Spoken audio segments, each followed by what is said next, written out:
Halo semua viewers, welcome back to LiveTech dan terima kasih masih tetap setia bersama kami di LiveTech. Dan seperti yang sudah saya katakan sebelumnya, saya kedatangan seorang narasumber dan kita akan membahas tentang alat atau disertasi yang dia ciptakan. Dan tanpa berlama-lama lagi, langsung saja kita ngobrol dengan beliau.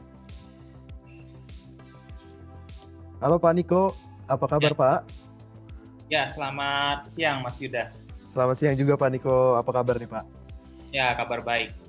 Alhamdulillah, kabar baik ya Pak.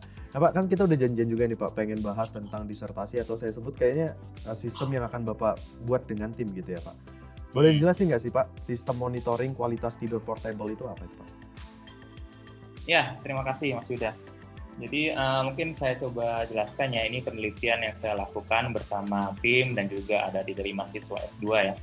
Jadi penelitian sleep monitoring ini sebenarnya kita termotivasi nih Mas. Jadi selama ini sleep monitoring itu kan dilakukan di klinik, di rumah sakit ya. Oke. Jadi Anda dilakukan di rumah sakit, itu namanya polisomnografi perangkatnya. Nah, di mana di situ nanti Anda diukur, Anda ditempelin sensor di otak, di semua bagian tubuh lah, di kepala, di mata dan sebagainya, dan di jantung ya. Nah, itu biasanya dilakukan untuk mengukur kualitas tidur. Jadi biasanya nanti Anda akan nginap di rumah sakit dan juga Anda akan mendapatkan hasil analisanya dari dokter besok harinya seperti itu. Dan itu cost-nya sangat mahal, Mas. Nah, untuk sekali pengecekan seperti itu ya bisa sampai, yang saya tahu bisa 4-5 juta rupiah. Nah, di sini kita berusaha memanfaatkan, Mas. Jadi sekarang kan banyak ya teknologi wearable ya, misalnya seperti yang Anda lihat sendiri ya, seperti Apple Watch ya, ataupun ada yang lain seperti Garmin dan sebagainya. Nah, itu mereka sudah dilengkapi dengan sensor jantung ya, sensor ECG seperti itu. Nah, jadi yang kita lakukan di sini adalah kita memanfaatkan perangkat portable itu, Mas. Jadi seperti sensor yang dipasang di tubuh ataupun nanti sensor yang dipasang di tempat tidur seperti itu ya. Tujuannya supaya nanti kita bisa melakukan monitoring kualitas tidur itu dari rumah. Sehingga nantinya ya yang kita harapkan dari data yang bisa dilakukan di rumah, keuntungannya kan kita bisa mendapatkan data yang reguler setiap hari ya. Dan cost yang tentunya lebih murah. Nah, itu nantinya diharapkan bisa menggantikan yang polisomnografi. Nah, tentunya memang ya dari sisi akurasi dan sebagainya masih harus diteliti. Kurang lebih masih harus dikembangkan gitu ya Pak ya. Ya Pak, itu sebenarnya apa yang menjadi, kalau saya boleh tanya Pak, ini latar belakangnya kenapa sih pengen mengembangkan sistem tersebut? Apakah maksudnya agar masyarakat sadar bahwasanya sistem kualitas tidur itu sangat bermanfaat atau gimana Pak? Ya memang ini Mas ya, jadi namanya kualitas tidur ini Mas ya, ini sangat penting sekali Mas ya. Sangat penting sekali karena ternyata tidur ini sesuatu yang kita merasa sering nggak butuh gitu ya. Banyak orang mengabaikan ya, misalnya tiap malam tidur cuma sebentar misalnya seperti itu ya, sibuk dengan aktivitas dan sebagainya. Padahal kalau Anda kurang tidur itu efeknya banyak sekali ya. Efeknya banyak sekali, itu bisa pengaruh Anda stres ya, bisa pengaruh juga Anda bisa terkena sakit jantung misalnya seperti itu ya. Itu dan juga nanti kalau misalnya Anda kurang tidur ya, Anda kurang konsentrasi dalam bekerja dan juga rentan terjadi kecelakaan ya, apalagi saat mengemudi seperti itu ya. Nah, lalu juga kita lihat di masyarakat, di penyakit tidur sendiri sebenarnya ada berapa penyakit tidur ya, misalnya seperti insomnia ya, sepertinya Anda sulit tidur gitu ya. Atau misalnya ada sleep apnea. Sleep apnea itu biasanya tanda-tandanya kalau Anda sudah mulai mendengkur. Nah, itu biasanya ada tanda-tanda sleep apnea. Ada berapa juga orang yang dia diagnosa itu meninggal juga setelah sleep apnea, ada serangan jantung bahkan meninggal seperti itu. Lalu juga ada narkolepsi. Ini penyakit narkolepsi, Anda sedang beraktivitas tiba-tiba Anda ngantuk, langsung kepala Anda jatuh gitu. Nah, itu penyakit yang lain.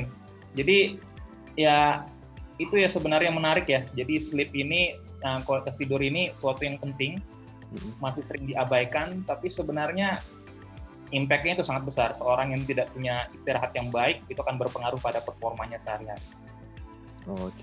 Itu mungkin jadi latar belakang ya Pak. Nah, kalau kita balik lagi tentang sistem yang Bapak ciptakan ini, kita menyinggung tentang portable nih. Kira-kira produk atau komponen apa aja yang dipakai nggak sih Pak? Untuk sisi portable-nya Mas ya, kita nanti untuk perangkat yang akan dipakai user nanti sifatnya portable Mas ya. Pertama dari perangkat sensor Mas.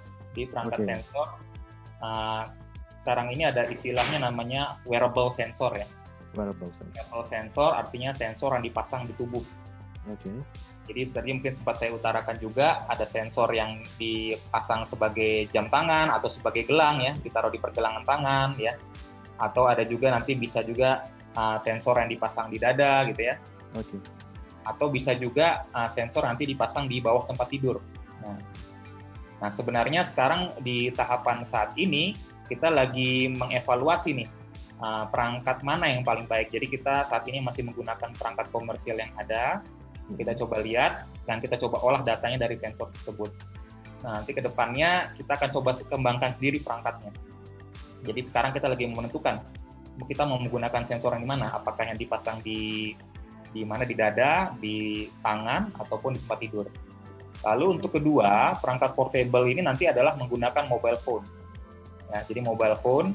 Jadi dalam mobile application ini nanti ada mobile application di mobile phone tersebut. Nantinya di situ akan ada aplikasi yang menampilkan dashboard kualitas tidur. Tapi di situ sebenarnya juga ada peran lain nanti mobile application tersebut. Mobile application itu akan berperan sebagai edge computing istilahnya. Apa itu Pak? Edge computing itu adalah istilahnya perangkat nanti akan menangkap sinyal-sinyal dari sensor, melakukan pre-processing sebelum dikirim ke cloud. Jadi data-data dari sensor itu akan dikumpulkan dulu, nanti akan melalui mobile device kita, lalu dipilih data mana yang harus dikirim ke cloud, untuk selanjutnya nanti dikirim ke cloud computing untuk diproses lebih lanjut, untuk dilakukan data analytics dan sebagainya.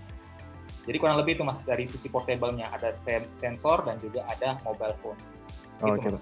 Nah, tadi kan kalau Bapak juga udah menyinggung ada data yang diambil nih Pak. Kalau misalnya tidur itu sebenarnya ya mungkin orang awam juga pengen bertanya-tanya itu Pak. Kalau sistem monitoring ini, data yang diambil itu bentuknya atau jenisnya seperti apa sih Pak? Ya, jadi kalau misalnya tadi Mas, kalau yang saya cerita tentang polisomnografi itu data yang diambil tuh sinyal di semua bagian ya. Jadi selain sinyal jantung juga ada sinyal di otak dan semua dan aktivitas mata dan semuanya. Tapi kalau sinyal yang saya kembangkan, perangkat yang saya kembangkan ini, kita menggunakan sinyal jantung, sinyal ECG. ECG, di situ nanti kita coba ambil parameter namanya heart rate variability. Nah, itu kurang lebih yang kayak yang kita pakai smartwatch gitu ya Pak ya? Yang bisa ngambil berapa detak per menit gitu? Ya betul, jadi nanti ada heart rate, ada nanti parameter yang spesifik kita gunakan namanya heart rate variability. Itu nanti dari sinyal jantung itu nanti kita ekstrak jadi berapa fitur, nanti fitur itu nanti kita gunakan untuk machine learning, deep learning untuk klasifikasinya seperti itu. Berarti ini kan masih dalam tahap pengerjaan nih Pak. Mungkin boleh diceritakan nggak sih Pak? Maksudnya ini udah di tahap mana dan akan melakukan apa ke depannya gitu? Ya, jadi riset ini sebenarnya sudah dilakukan ya sejak 2016 kita mulai untuk feasibility study ya, literature review. Lalu 2017, 2018 kita mulai mengembangkan algoritma prediksinya Mas. Jadi prediksi kualitas tidur. Di algoritma prediksi kualitas tidur itu seperti apa? Kita berusaha mendeteksi sebenarnya pertama kita deteksi dulu tahapan tidurnya. Jadi kita menggunakan data-data dari database di internet, kita coba prediksi dari sekian range sinyal jantung ini, di range mana dia mengalami light sleep misalnya, di range mana dia mengalami deep sleep, di range mana dia mengalami bangun misalnya awake seperti itu ya, atau di range mana dia mengalami rapid eye movement ya, ketika mata Anda agak sedikit bergerak dan Anda mengalami mimpi biasanya. Nah, itu yang kita lakukan di dua tahun berikutnya ya. Jadi kita mengembangkan metode prediksinya. Kita coba explore berbagai metode ya, mulai dari sport vector machine, SVM, ya, extreme learning machine, ALM, dan juga sekarang juga mengeksplor untuk deep learning. Nah, dari situ nanti apa yang kita dapatkan, ketika kita berhasil memprediksi tahapan tidur itu, nanti kita lihat apakah proporsi dari tahapan tidur itu proporsional atau enggak. Karena ada beberapa orang mungkin yang tidak mengalami rapid eye movement misalnya. Nah, misalnya Mas Yuda pernah kalau tidur selalu mimpi nggak misalnya seperti itu? Wow, wah ini tadi prediksi seperti itu Pak ya. Menarik Jadi kalau sekali. misalnya Anda ada satu tidur nggak mimpi, itu artinya Anda kualitas tidurnya nggak tidak begitu baik. Jadi dari Oh, prediksi tahapan tidur nanti, kita akan gunakan lagi algoritma yang lain untuk memprediksi kualitasnya. Nanti kita bikin level-levelingnya seperti itu. Nah, di saat bersamaan kita juga sedang mengembangkan dari sisi pemrosesan di cloud platformnya, Mas. oke. Jadi di cloud computingnya, di situ nanti akan ada data storage ya, dan juga ada data analytics-nya. Jadi nanti semua algoritma yang kita kembangkan itu akan dilakukan di situ. Nah, jadi nantinya semua data yang dapat dari sensor akan dikirimkan di cloud, di processing, di mana nanti data dari keluaran dari cloud itu akan dikirimkan ke dashboard di mobile phone. Nah, saat ini kita masih mengembangkan di situ yang di cloud platform sama di algoritmanya masih kita kembangkan terus. Dan juga kita lagi testing juga ke perangkat sensor yang komersial, apakah bisa data dari sensor ini bisa kita gunakan. Nah, nanti ke depannya begitu sudah oke, kita akan coba kembangkan perangkat sensor sendiri. Begitu Mas Yuda. Oke. Pak, mungkin ini menjadi pertanyaan terakhir saya nih Pak, karena kita kan harus ada berpisah karena waktu nih Pak, ibaratnya Oke. gitu. Nah, yang menjadi harapan Bapak dan tim mungkin untuk kenapa akhirnya menciptakan sebuah sistem ini itu apa sih Pak? Ya, sebenarnya menjadi harapan saya ya. Jadi saya bisa mengkontribusikan ya apa yang saya bisa ya. Sebenarnya kalau dari S3 saya kan sebenarnya saya bidang wireless communication dan juga Oke. bidang embedded system. Oke. Nah, di sini saya coba mengkolaborasikan dengan dosen-dosen yang lain dan dengan mahasiswa, apa sih yang bisa kita kolaborasikan, aplikasi yang bisa memberikan dampak ya buat masyarakat kita. Nah, kedepannya selain dari sleep monitoring, kita coba mengembangkan juga sebenarnya penelitian juga bersama rekan dosen yang lain untuk penelitian untuk misalnya deteksi penyakit aritmia ataupun Oke. gangguan irama jantung ataupun deteksi sudden cardiac death ya, prediksi kematian mendadak akibat penyakit jantung.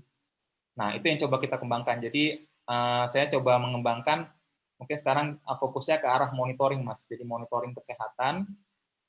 Walaupun di sisi lain saya juga melakukan penelitian yang lain, misalnya dari monitoring dari smart agriculture ataupun smart home.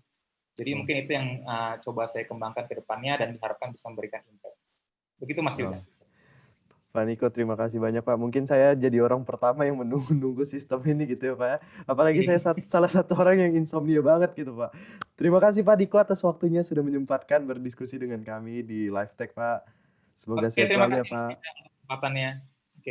Nah itu dia semua viewers perbincangan saya dengan Pak Niko dan jangan kemana-mana, saya akan kembali sesaat lagi. Jadi tetaplah bersama kami di Live Tech.